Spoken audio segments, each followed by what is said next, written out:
കഴിഞ്ഞ കുറച്ച് ദിവസങ്ങളായിട്ട് നമ്മുടെ കുറച്ച് IAS ഉദ്യോഗസ്ഥർ സർക്കാരിനെതിരെ കടുത്ത രൂക്ഷ വിമർശനമായ രംഗത്ത് വന്നിരുന്നു. അതിൽ പ്രധാനി നമ്മുടെ സംസ്ഥാന കാർഷിക സർവകലാശാല VC കൂടിയായിരുന്ന B. അശോകാണ്. അദ്ദേഹം കേരള ശബ്ദത്തിൽ ഒരു ലേഖനം എഴുതുകയുണ്ടായി. ആ ലേഖനത്തിൻ്റെ ഒരു രത്നച്ചുരുക്കം എന്ന് പറയുന്നത് തുടർഭരണം വ്യക്തികളിലും അതണക്കിനെ കക്ഷികളിലും ഫാസിസ്റ്റ് മനോഭാവം ഉണ്ടാക്കും, അതോടൊപ്പം തന്നെ വോട്ടർമാർ അതുകൊണ്ട് തന്നെ ജാഗ്രത പാലിക്കണമെന്നായിരുന്നു. ഇത്തരത്തിൽ പരസ്യമായിട്ടൊരു പ്രതികരണം നടത്തുകയും അത്തരത്തിൽ ലേഖനം എഴുതുകയും ചെയ്തതിനെ തുടർന്ന് അദ്ദേഹത്തെ സർക്കാർ സസ്പെൻഡ് ചെയ്തിട്ടുണ്ട്. സസ്പെൻഡ് ചെയ്തതിന് ശേഷം അതിനേക്കാൾ വലിയ വിമർശനങ്ങളും രൂക്ഷ പ്രതികരണങ്ങളുമാണ് വിവിധ ചാനലുകളിലൂടെ അശോക് നടത്തുന്നത്. അതിലേറ്റവും പ്രധാനപ്പെട്ടായിട്ട് അദ്ദേഹം പറയുന്നത്, ഒന്നാം പിണറായി സർക്കാരിൻ്റെ കാലത്ത് ഒരു കോർഡിനേഷൻ ഉണ്ടായിരുന്നു, എന്നാൽ രണ്ടാം പിണറായി സർക്കാരിൽ അങ്ങനെ ഉണ്ടായിട്ടില്ല. സർക്കാരിൽ നിന്നും വിരമിച്ച 12 ഉദ്യോഗസ്ഥരെയാണ് പ്രധാനപ്പെട്ട പോസ്റ്റുകൾ നിയമിച്ച് മന്ത്രിസഭയിലെ രണ്ടാമനായിട്ട് കിഫ്ബിയുടെ CEO ആയ KM എബ്രഹാം പ്രവർത്തിക്കുന്നു എന്നാണ് അദ്ദേഹം പറയുന്നത്. അതോടൊപ്പം തന്നെ രാജഭരണകാലത്തെ സമീപനമാണ് ഇക്കഴിഞ്ഞ 10 വർഷങ്ങളിൽ കണ്ടതെന്ന് കൂടിയിട്ട് അശോക് പറയുന്നുണ്ട്. മറ്റൊരാൾ ബിജു പ്രഭാകരാണ്. അദ്ദേഹത്തിൻ്റെ സർവീസ് കാലത്തെ അനുഭവങ്ങളൊക്കെ മുൻനിർത്തി ഒരു പുസ്തകം കൂടിയിട്ട് രചിച്ചിരുന്നു. ഇതിൻ്റെ അകത്ത് അദ്ദേഹം പറയുന്നത്, പിണറായി സർക്കാരിൻ്റെ കാലത്ത് ഈ കഴിഞ്ഞ 10 വർഷത്തിനുള്ളിൽ സംസ്ഥാനത്ത് ആരും അറിയാതെ പവർ കട്ട് ഏർപ്പെടുത്തിയിരുന്നു. പലതവണ ഇത് നടപ്പാക്കിയിട്ടുണ്ട്. കേരളം നമ്പർ 1 ആണെന്ന് വിചാരിക്കുന്ന അടിമകളാണെന്ന് കൂടിയിട്ടാണ് ബിജു പ്രഭാകർ പറയുന്നത്. അതോടൊപ്പം തന്നെ ഈ 2016 നമുക്കറിയാവുന്ന നമ്മുടെ പ്രളയമുണ്ട്, 2018 പ്രളയം, അത് മനുഷ്യനിർമ്മിതമാണെന്ന് കൂടിയിട്ട് അദ്ദേഹം ഈ പുസ്തകത്തിൽ പറയുന്നുണ്ട്. ആ പുസ്തകത്തിൻ്റെ പേര് നാം നമ്മെ കൊള്ളയടിക്കുമ്പോൾ എന്നാണ് ആ പുസ്തകത്തിൻ്റെ പേര് കൂടിയിട്ട്. ആ പുസ്തകത്തിൽ ഇത്തരത്തിൽ ധാരാളം വിവാദമാകുന്ന ഭാഗങ്ങൾ കൂടിയിട്ടുണ്ട്.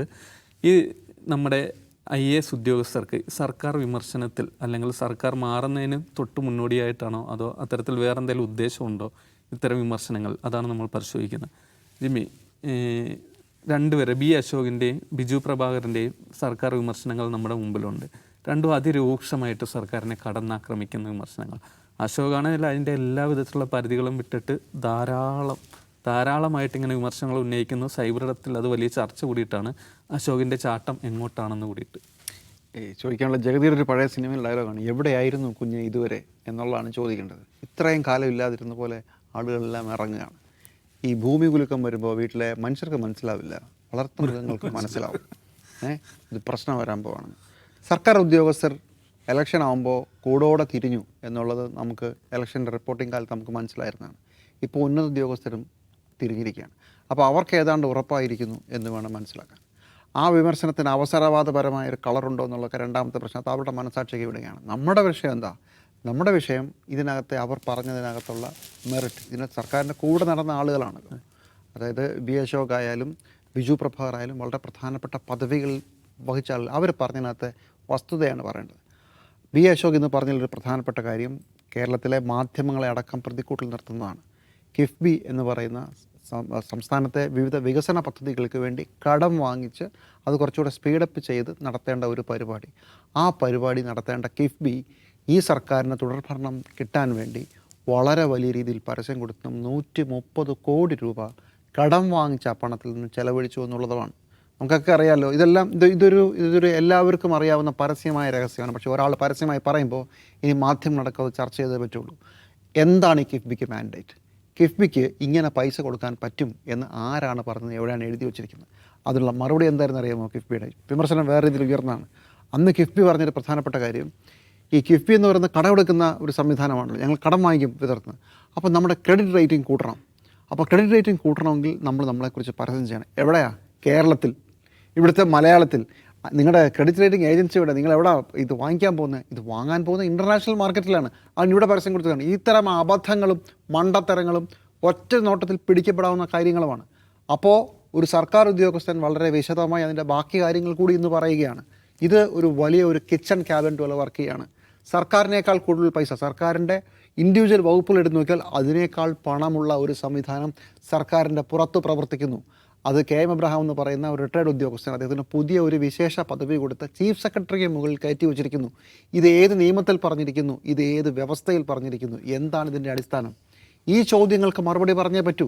എന്നിട്ട് അയാൾ ബാക്കിയുള്ളവരെ മുഴുവൻ ഭീഷണിപ്പെടുത്തുകയാണെന്നും ബാക്കിയുള്ളവരെ മുഴുവൻ തൻ്റെ വരുതിയിൽ കൊണ്ടിരുന്ന രീതിയിൽ ഒരു പാരലൽ സർക്കാർ, പിണറായി വിജയൻ കഴിഞ്ഞാൽ നമ്പർ 2 ആരാണെന്ന് ചോദിച്ചാൽ അത് CPIയുടെ മന്ത്രിയോ CPMൻ്റെ സംസ്ഥാന സെക്രട്ടറിയോ അല്ല, അത് KM എബ്രഹാം ആണെന്നാണ് പറയുന്നത്. നമുക്കിതിനകത്ത് മെറിറ്റ് മാത്രം എടുക്കാം. ഈ 130 കോടി എടുത്ത് ഇങ്ങനെ കൊടുക്കാൻ, ഇങ്ങനെ കായം കലക്കി കൊടുക്കാൻ ഇവർക്ക് ആരാണ് അധികാരം കൊടുക്കുന്ന ചോദ്യം ഉണ്ടല്ലോ. അദ്ദേഹം പറഞ്ഞ വേറൊരു വിഷയം അദ്ദേഹം അന്ന് വെളിപ്പെടുത്തിയത്, അങ്ങനെയാണ് പറയേണ്ടത്. എങ്ങനെയാണ് മുണ്ടക്കൈ ചൂരൽമല വിഷയത്തിൽ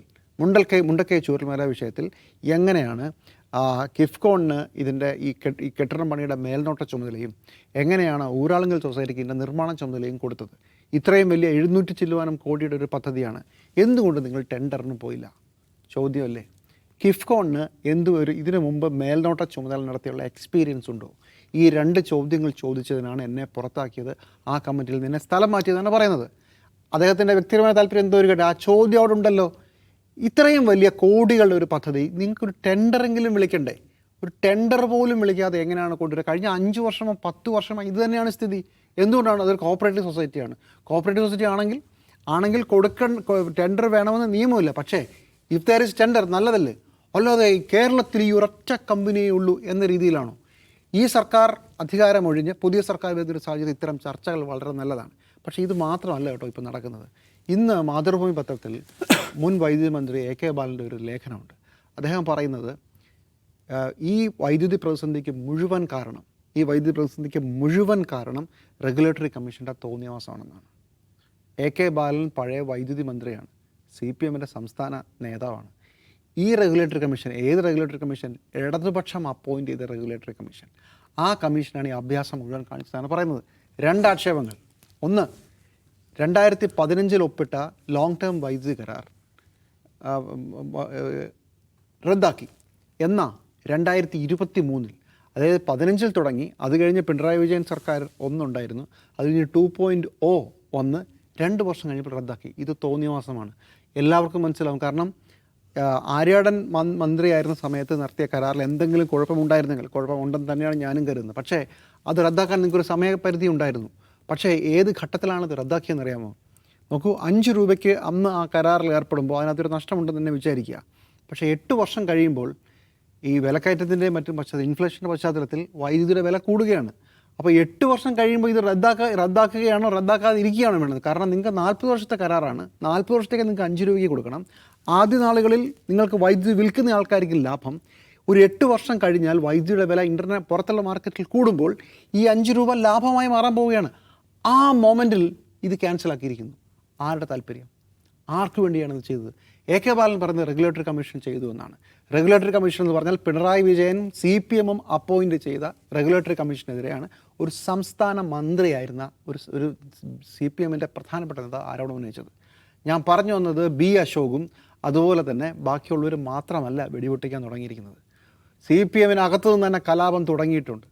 രണ്ടാമത്തെ ആരോപണം, ഇന്ന് കേരളത്തിൽ ഈ വൈദ്യുതി പ്രതിസന്ധി ഉണ്ടാവാൻ കാരണം ഈ പറഞ്ഞ റെഗുലേറ്ററി കമ്മീഷൻ KSEBയുടെ അപേക്ഷ 10, 14, 18 ദിവസം വൈകിപ്പിച്ചു എന്നുള്ളതാണ്.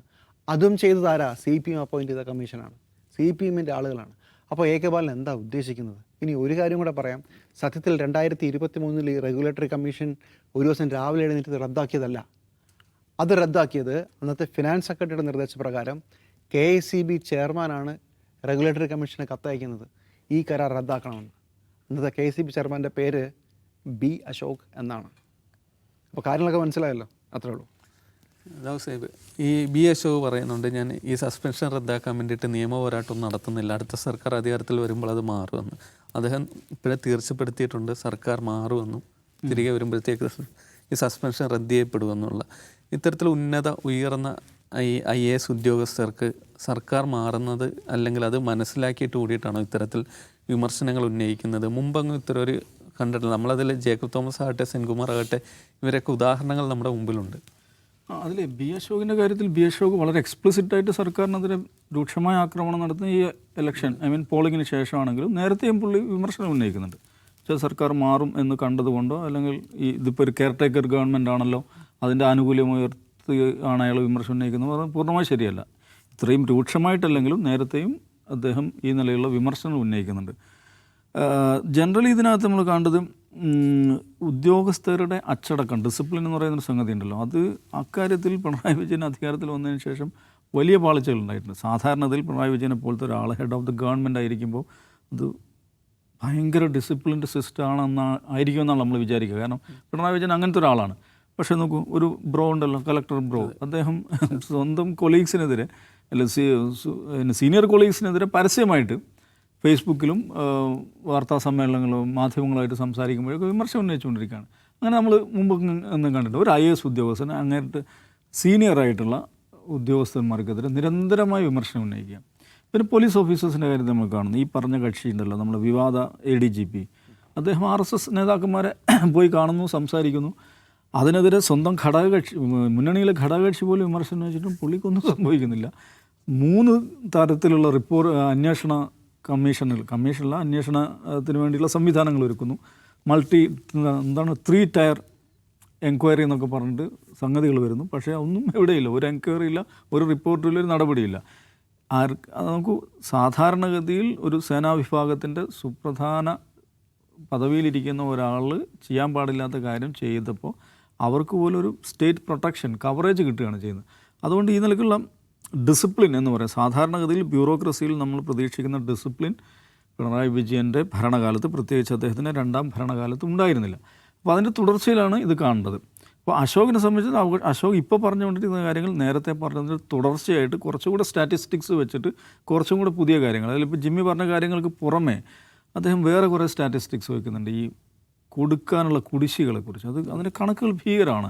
മരുന്ന് വിതരണക്കാർക്ക്, കോൺട്രാക്ടർമാർക്ക്, ഈ പ്രൈവറ്റ് ഹോസ്പിറ്റലുകൾക്ക്, ഇങ്ങനെ നമുക്ക് യഥാർത്ഥ ഒരു വലിയൊരു ജേർണലിസ്റ്റിക് ഇതായിട്ട് എടുക്കേണ്ട കാര്യമാണ്. കോടിക്കണക്കിന് രൂപ പല സെഗ്മെൻറ്റിലും കുടിശ്ശിക വെച്ചിരിക്കുകയാണ്. ഈവൻ സ്കൂളിലെ ഹെഡ് മാസ്റ്റർമാർ പോലും ഈ ഉച്ചക്കഞ്ഞിയുടെ അതുമായി ബന്ധപ്പെട്ട പൈസ കിട്ടാത്തതുകൊണ്ട് സ്വന്തം പോക്കറ്റിൽ നിന്ന് പൈസ ചിലവഴിച്ച് ബുദ്ധിമുട്ടുന്നതിനെക്കുറിച്ച് ധാരാളം വാർത്തകൾ വരുന്നുണ്ടായിരുന്നു. അവർക്ക് കുട്ടികൾക്ക് ഭക്ഷണം കൊടുക്കണം, അതിനുവേണ്ടിയുള്ള സംവിധാനം അവരുണ്ടാക്കും, പക്ഷേ പൈസ വരുന്നില്ല. ഇവരുടെ പോക്കറ്റിൽ നിന്ന്, ഇവരുടെ ശമ്പളത്തിൽ നിന്ന് പൈസ എടുത്തിട്ട് ചിലവാക്കുന്നതിനെക്കുറിച്ചുള്ള വാർത്തകൾ കഴിഞ്ഞ ഒരാഴ്ചയായിട്ട് വന്നുകൊണ്ടിരിക്കുന്നുണ്ട്. അപ്പോൾ ഇത് വളരെ കോടികളുടെ കുടിശ്ശിക പലയിടത്തും കിടക്കുന്നു. അത് കോടികൾ എന്താണ് പിണറായിയുടെ പരസ്യത്തിനൊന്ന്, പിണറായിയുടെ തലവെക്കാനും പിണറായിയുടെ പേഴ്സണ അതിനെ ബ്രാൻഡ് ചെയ്യാൻ വേണ്ടിയിട്ട് കിഫ്ബി വഴി തന്നെ വലിയ തോതിലുള്ള പണച്ചെലവ്. പിന്നെ ഈ പറയുന്ന ഊരാളുങ്കൽ സൊസൈറ്റിയുമായി ബന്ധപ്പെട്ട് ഞാൻ കുറച്ച് മുമ്പ് ഔട്ട് ഓഫ് ബോക്സിലത്തെ കുറിച്ച് പറയുന്നത്, എങ്ങനെയാണ് ഓപ്പൺ ടെൻഡർ ഇല്ലാതെ ഇവർക്ക് നിരന്തരമായിട്ട് പ്രോജക്റ്റുകൾ കിട്ടുന്നത്? ഇതെന്തോ കേരളത്തിൽ വലിയൊരു വിശുദ്ധ പശുവായിട്ട് സ്ഥാപിക്കപ്പെട്ടിരുന്ന, കാൽപ്പനികവൽക്കരിക്കപ്പെട്ടിരിക്കുന്ന ഒരു ഏജൻസിയായിട്ട് ഇത് മാറിയിട്ടുണ്ട്. എന്താണ് അവരുടെ പ്രവർത്തനങ്ങൾ? അത് ഓഡിറ്റ് ചെയ്യപ്പെടേണ്ടതാണ്. ഇതേക്കുറിച്ച് പ്രതിപക്ഷം പോലും സംസാരിക്കാറില്ല എന്നാണ് വാസ്തവം. ഞാൻ 2 ആഴ്ച മുമ്പ് ഔട്ട് ഓഫ് ബോക്സിനെ കുറിച്ച് സംസാരിച്ചപ്പോൾ ഈ ലെഫ്റ്റ് സൈബർ ഹാൻഡിലുകൾ വലിയ തോതിൽ തന്നെ ചെയ്ത് വിളിക്കുകയുണ്ടായി. ഈ ഊരാളുങ്കൽ സൊസൈറ്റിയുമായി ബന്ധപ്പെട്ട് ആദ്യമായിട്ട് കേരളത്തിൽ വിമർശനം ഉന്നയിക്കുന്നത് ഇടതുപക്ഷത്തിൽ ഉണ്ടായിരുന്ന MLA അൻവറാണ്, അത് ഓർക്കണം. പക്ഷേ അതിനെ ടേക്കപ്പ് ചെയ്യാൻ പോലും പ്രതിപക്ഷം പോലും അതിന് സന്നദ്ധമായില്ല. ഓപ്പൺ ടെൻഡർ ഇല്ലാതെ തുടരെ ബാക്ക് ടു ബാക്ക് ഇവർക്ക് പ്രോജക്റ്റുകൾ കിട്ടുന്നത് എങ്ങനെ, എന്തുകൊണ്ട് എന്നത് വളരെ പ്രധാനപ്പെട്ട ചോദ്യമാണ്. അപ്പോൾ ഈ സംഗതികളെല്ലാം അതിനെക്കുറിച്ചിട്ടുള്ള കൂടുതൽ ആലോചനകളിലേക്കും അന്വേഷണങ്ങളിലേക്കും വഴി തുറക്കാൻ നിശ്ചയമായിട്ടും അശോകിൻ്റെ പ്രസ്താവന കാരണമായിട്ടുണ്ട്. അശോകിൻ്റെ മോട്ടീവ്സ് എന്താണ്, അയാളുടെ കണ്ണെവിടെയാണ്, അയാൾ ഭാവിയിൽ റിട്ടയർമെൻറ്റിന് ശേഷം ഏത് ലാവണത്തിലാണ് എത്തിച്ചേരുക എന്നതൊക്കെയുള്ള ആ ഡിസ്കഷൻ, അത് വേറെ ഡിസ്കഷനാണ്. പക്ഷേ അദ്ദേഹം പറഞ്ഞിരിക്കുന്ന വസ്തുതകളുണ്ട്, സ്റ്റാറ്റിസ്റ്റിക്സ് ഉണ്ട്, അത് കേരളം ചർച്ച ചെയ്യേണ്ട കാര്യമാണ്. യെസ്, അത് കേരളം ചർച്ച ചെയ്യേണ്ടതാണ്. അതോടൊപ്പം തന്നെ സോഷ്യൽ മീഡിയയിൽ ഉയർന്ന ചോദ്യം, ഈ IAS ഉദ്യോഗസ്ഥരെ ചാട്ടം എങ്ങോട്ടാണ്? സർക്കാർ മാറുന്നത് ലക്ഷ്യമിട്ടാണോ അതോ വേറെന്തെങ്കിലും ഗൂഢലക്ഷ്യമാണോ ഇവരുള്ളിൽ എന്നാണ് ചോദ്യം.